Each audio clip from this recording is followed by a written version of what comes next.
Let's go to Alan Watt. Alan, so much is happening in the world. I've got all my questions, but I want to get into what you think is most important right now. But we're seeing just an acceleration of the program. The street lamps, we already knew had microphones, many of them. Now they're admitting it. The chemtrails, they're now admitting it, saying it's for your own good. The plan to give us forced inoculations and release mosquitoes that put nanotech viruses into us to re-engineer our brains, give us basically servile lobotomies, where we can't get angry or whatever. That's all being announced. Eugenics is being announced. Just pell-mell evil, Al-Qaeda flags, going up in Libya. Peace Prize, children's faces blown off, just giggling, snickering depression, wholesale insanity. Are they just trying to overwhelm us right now to make us go into a catatonic psychological state of learned helplessness, Alan Watt?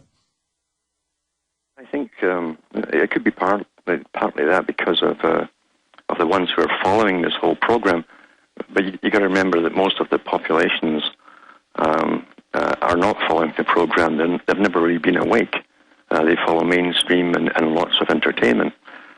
I think they're pushing now because it's time to push for this whole amalgamation into they call it the Great Transformation. That's the official title of it, at this stage of it.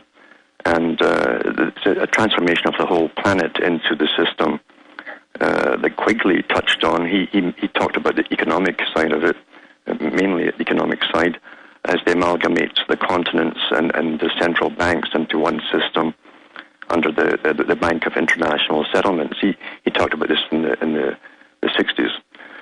So we're on course with all of this. And I think the public are so dumbed down today, to be honest with you. It's time now to push for the next part. All the public really know from watching mainstream is that all economies are in bad shape, pretty well, except for China, and that we've got to do something about it. So they're preparing the public's minds for a new type of economic system, which is to be introduced in different countries, probably a starter in Europe and then eventually into America. It's a new economic system based on resources and taxation by consumption. A value-added tax will replace, basically, eventually it will replace all other taxes. And so you'll be kept at a certain minimum standard of living in a communitarian living area, your region or your local area for communitarianism. They've got it started off in Britain. It's going pell-mell there. And it's to be introduced into the States. In fact, they've just started, the same organization that started it in Britain has just launched their big movements in the U.S. as well. So it's a whole new way of living. They call it a scientific economy, scientifically designed, run right down to your local level and what you do or what you're assigned to do with your new kind of job. And when they can make people helpless enough with a bad economy, the general public will grab at any straw to save themselves. Well, they also admit, as you know, that it's designed to shut things off, that you will live at a lower standard. The government publicly, to kind of the unwashed masses as they see them, say we're trying to make your life better. But in all the public manuals and even public statements, it's like we're going to shut everything off from these people and start euthanizing. And don't you like that, slaves? And the slaves go, yeah, we're trendy. Kill us. We're trendy. Oh, yeah, we like it. You understand, too, Alex, that all the old values that kept society strong, like that kept communities, real communities, natural communities strong, and that also gave you your values between each other, have been destroyed, demolished since the 1960s, basically. Yeah, they don't want us. We're going to break, Al. I want you to continue along that line. They admit in all these handbooks, we've shown them on air, they teach it to the regular social workers at UT in the handbook. The family's a disease. It's got to be removed.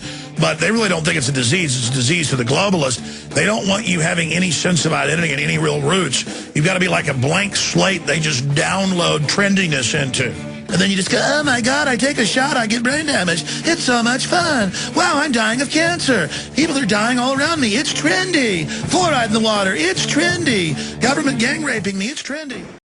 So everything now is to get everyone off of the rural areas. That's all part of the big agenda written in lots of different programs into the big cities for the communitarian lifestyle. So we're going to be watched, tracked, and traced. It's much cheaper for them to watch us when we're all collectively stuck together in cramped by the way, it's all on record that our government, other governments, sterilizing people, killing foster children, pesticides, half the native kids they get their hands on die in Canada, mainstream news, and biological, chemical, radiological, injecting people with syphilis, polio. I mean, the governments have been caught thousands of times doing this, radiating little children, and people are like, but it's the government. Don't be anti-government. Love your psychopaths.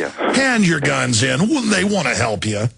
The troops need to use DU, which kills them, but it takes 20 years. Be patriotic. Let the troops be killed by the government. And remember, too, that you're quite right. We're under... See, people keep asking me all the time, when is this all going to start? I say, well, it's already started. Since the 50s onwards, the cancer rates have just massively exploded.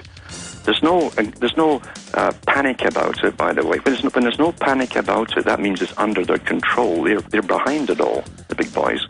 They know what's causing it because they made sure they gave us all the products, the injections and so on that do cause it.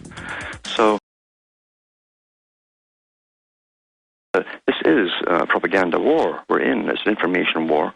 And this is what they said would come before they gave us the internet. They said there will be a massive information war.